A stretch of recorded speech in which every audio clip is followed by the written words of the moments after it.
আহারে ওই নবী হচ্ছে রাহমাতাল লিল আলামিন। আমার নবী, মায়ার নবী, দয়ার নবীর কুরআন তেলাওয়াত এত সুন্দর ছিল।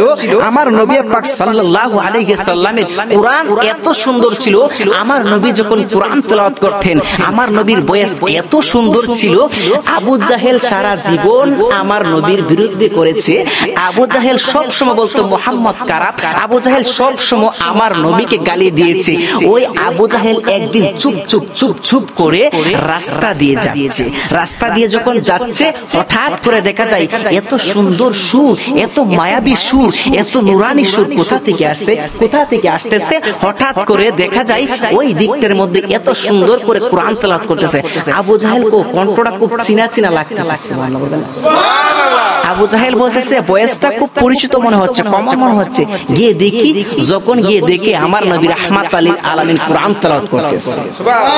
যেই মাত্র আমার নবী কোরআন তেলাওয়াত করতেছে, আবু জাহেল আমার বাতিজার সুর এত ভালো, আমি সামনাসামনি গিয়ে দেখবো না। আবু জাহেল আমার নবীর কোরআন তেলাওয়াত গিয়ে অন্য একটা জায়গার মধ্যে গিয়ে আবু জাহেল গিয়ে আমার নবীর আজকার মধ্যে দাঁড়িয়ে দাঁড়িয়ে আমার নবীর কোরআন তেলাওয়াত শুনতেন আর প্রশংসা করতেন। আমার ভাতিজার বয়স এত সুন্দর, এত সরল, এত সুন্দর কোরআন তেলাওয়াত করে। আচ্ছা, আবু জাহেল কাটটা কাফের, সেও নবীর কোরআন তেলাওয়াত শুনে অন্যরকম অনুভূতি ফেল করতো। যদি জীবনে আমার নবীর কোরআন তেলাওয়াত একদিন দেখতে পারতাম, মনে হয় আমার জীবন ধন্য হয়ে যাইত।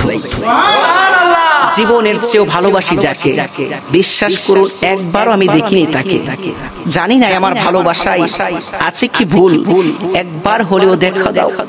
জীবনে একবার হলেও দেখা দাও, মরণের আগে একবার হলে দেখা দাও। হে প্রিয় রাসূল, সুবহানাল্লাহ।